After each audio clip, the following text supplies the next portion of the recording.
Nuevamente bienvenidos a Estudiando y Meditando en la Palabra de Dios. Vamos a continuar donde nos habíamos quedado. Estamos en la mitad del cuarto capítulo del Evangelio de Mateo. Vamos a comenzar a leer a partir del versículo 12. Dice: cuando Jesús oyó que habían encarcelado a Juan, regresó a Galilea, partió de Nazaret y se fue a vivir en Capernaum, que está junto al lago de la región de Zabulón y de Neftalí, para cumplir lo dicho por el profeta Isaías: tierra de Zabulón y tierra de Neftalí, camino del mar, al otro lado del Jordán, Galilea de los gentiles. El pueblo que habita en la oscuridad ha visto una gran luz. Sobre los que vivían en densas tinieblas, la luz ha resplandecido. Desde entonces comenzó Jesús a predicar: arrepiéntanse, porque el reino de los cielos está cerca. Bueno, lo que está ocurriendo aquí, y quiero que lo vean aquí en el mapa, quiero que tengan la posibilidad de verlo. Jesucristo se ha ido de la parte donde estaba originalmente, en Nazaret, va a ir hacia el norte, lo que es Capernaum.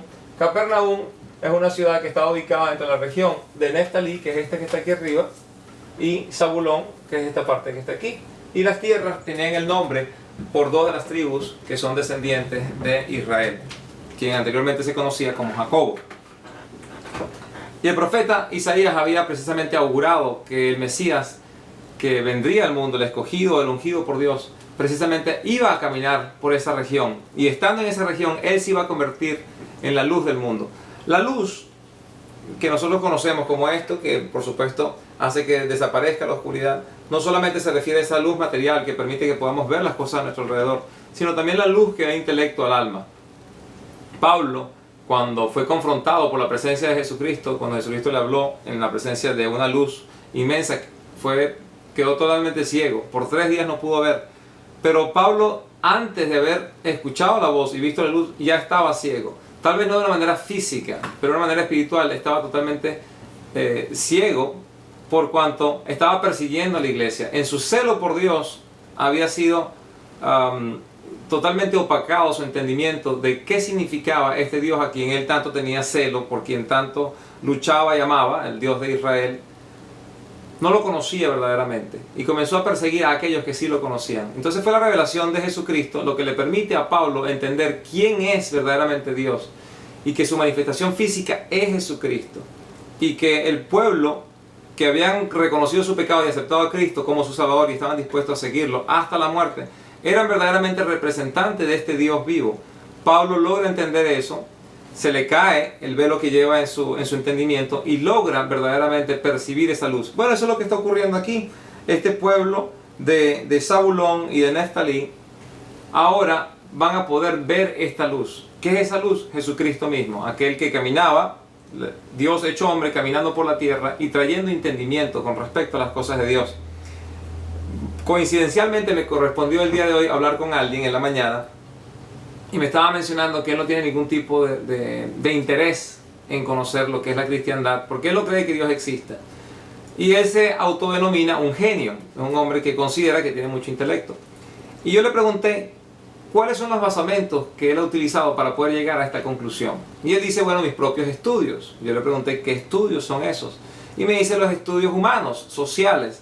He estado rodeado por seres humanos, muchos de ellos diciendo que son cristianos, veo su vida y eso me permite saber que el cristianismo no sirve. Y si el cristianismo es una expresión de una existencia de Dios, por ende Dios no existe.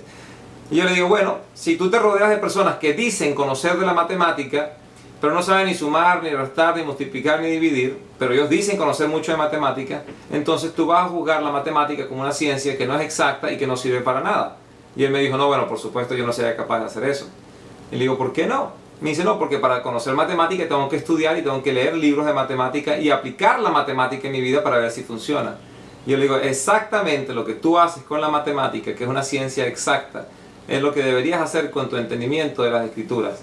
Le digo, tú estás juzgando lo que es la fe en Cristo sin jamás haberte dado la oportunidad, mejor dicho, de leer toda la Biblia y de tratar de poner los preceptos bíblicos en práctica en tu vida. Entonces tú juzgas la palabra por lo que otras personas dicen.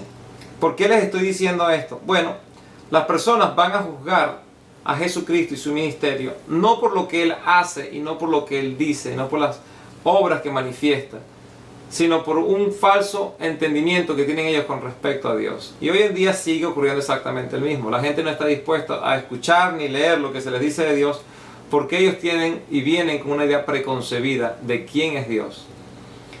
Yo espero que ustedes, eso no sea el caso de ustedes. Vamos a ver lo que va a ocurrir aquí, y lo dice en el versículo 17. Desde entonces comenzó Jesús a predicar: arrepiéntanse, porque el reino de los cielos está cerca. ¿Qué significaba esto de arrepentirse? Arrepentirse implicaba el cambio de dirección de la vida de la persona. No solamente cuando una persona dice me arrepiento de que me robé ese carro y me atrapó la policía y me metieron preso. No es que estás necesariamente arrepentido, lo que tú lamentas es el hecho de que te atraparon, porque si no me equivoco las estadísticas demuestran que el 80% de las personas que cometen crímenes violentos y terminan en la cárcel regresan a la cárcel una vez que han sido liberados. ¿Por qué? Bueno, porque el sistema penitenciario no está diseñado para transformar al reo. Lo que está diseñado simplemente es para contenerlo por un tiempo limitado. Y luego, una vez que lo sueltan, el reo va a continuar actuando, o mejor dicho, el ex reo, porque ya no está preso.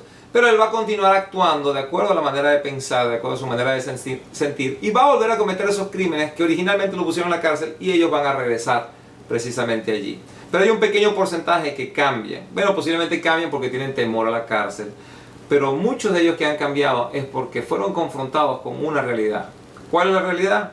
Esto que dice Jesucristo. Dice, arrepiéntanse, porque el reino de los cielos está cerca. Ese arrepentimiento es un arrepentimiento genuino, un cambio de intención en el corazón. No implica que el hombre y la mujer que se arrepiente más nunca va a pecar. No es eso.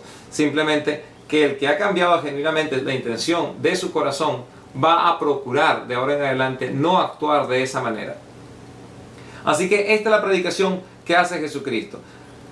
A partir del versículo 18, y yo me tengo que detener allí y vamos a estudiar en otros evangelios, y la razón que lo vamos a hacer de esa manera es por una razón muy simple.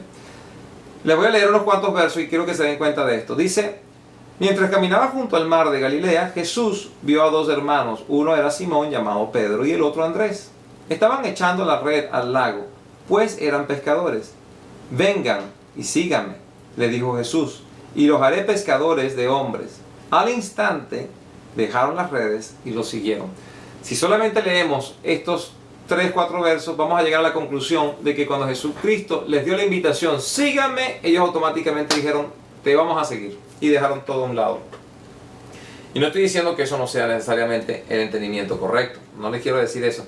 Pero si tomamos todo el compendio bíblico, y en este caso vamos a tomar los 4 evangelios, nos vamos a dar cuenta que la narrativa de otros evangelios nos demuestran que pudo existir la probabilidad o la posibilidad, y yo creo que es así, donde Jesucristo ya en alguna oportunidad había conocido a este Pedro, y había conocido a su hermano Andrés, y había conocido a Juan y a Santiago. Ellos habían visto en Cristo o en Jesús los milagros, por lo menos una señal de que este hombre verdaderamente era el cumplimiento de todas las profecías del Antiguo Testamento. Y ellos, aun cuando no se sienten necesariamente atraídos a seguir a Cristo, están escuchando lo que Él dice. Y llega un momento en sus vidas donde el llamado es tan fuerte que ellos terminan por aceptarlo. Ese es el entendimiento que llego yo a través del estudio de los 4 evangelios. Y quiero a ver si ustedes llegan a ese mismo entendimiento. Yo voy a compartir con ustedes porciones de los 3 o 4 evangelios y ustedes vamos a ver a qué conclusión llegan. Posiblemente lleguen a un entendimiento diferente. A lo mejor terminas diciendo, no, es la primera vez que lo vieron, escucharon, creyeron y lo siguieron. Muy bien, pero tal vez no sea así, ¿verdad? Así que acompáñenme, vamos a ir al evangelio de Juan.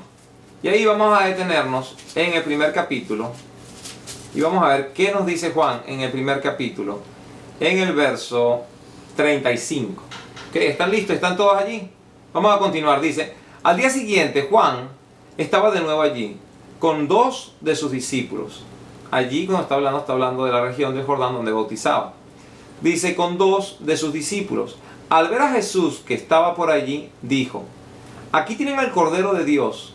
Cuando los 2 discípulos lo oyeron decir esto, siguieron a Jesús.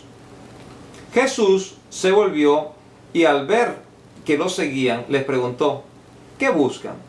Rabí, ¿dónde te hospedas? Rabí significa maestro. Vengan a ver, les contestó Jesús. Ellos fueron, pues, y vieron dónde se hospedaba. Y aquel mismo día se quedaron con él. Eran como las 4 de la tarde.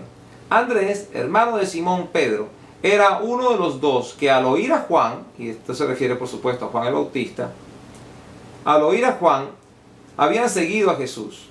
Andrés encontró primero a su hermano Simón y le dijo: hemos encontrado al Mesías, es decir, el Cristo. Y luego lo llevó a Jesús, quien mirándolo fijamente le dijo: tú eres Simón, hijo de Juan, serás llamado Cefas, es decir, Pedro. Y al día siguiente Jesús decidió salir hacia Galilea y se encontró con Felipe y lo llamó: sígueme. Felipe era del pueblo de Betsaida, lo mismo que Andrés y Pedro. Felipe buscó a Natanael y le dijo: hemos encontrado a Jesús de Nazaret, el hijo de José, aquel de quien escribió Moisés en la ley y de quien escribieron los profetas. De Nazaret, respondió Natanael, ¿acaso de allí puede salir algo bueno? Ven a ver, le contestó Felipe. Y cuando Jesús vio que Natanael se acercaba, comentó: aquí tienen a un verdadero israelita, en el que no hay falsedad. ¿De dónde me conoces?, le preguntó Natanael. Antes de que Felipe te llamara, cuando aún estabas bajo la higuera, ya te había visto. Rabí, tú eres el Hijo de Dios, tú eres el Rey de Israel, declaró Natanael. ¿Lo crees porque te dije que te vi cuando estabas debajo de la higuera? Vas a ver aún cosas más grandes que estas. Y añadió: ciertamente les aseguro que ustedes verán abrirse el cielo y los ángeles de Dios subir y bajar sobre el Hijo del Hombre. Yo sé que es bastante lo que estamos leyendo, pero quiero que se den cuenta, en esta instancia Jesucristo ya fue bautizado, ¿verdad? Como lo habíamos leído al principio del 4º capítulo de Mateo. Es bautizado, es llevado por el Espíritu Santo al desierto, va a ser tentado en el desierto.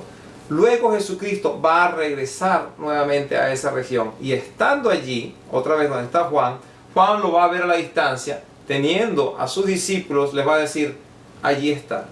Ese es el Cordero de salvación que quita el pecado del mundo. ¿Cómo lo sabe Juan?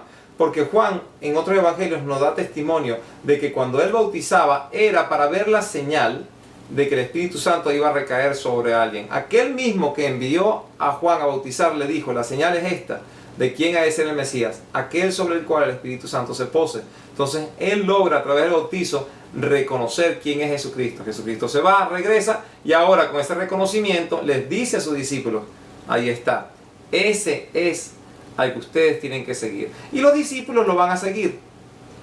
Por lo menos eso es lo que nos está diciendo aquí en el primer capítulo de Juan.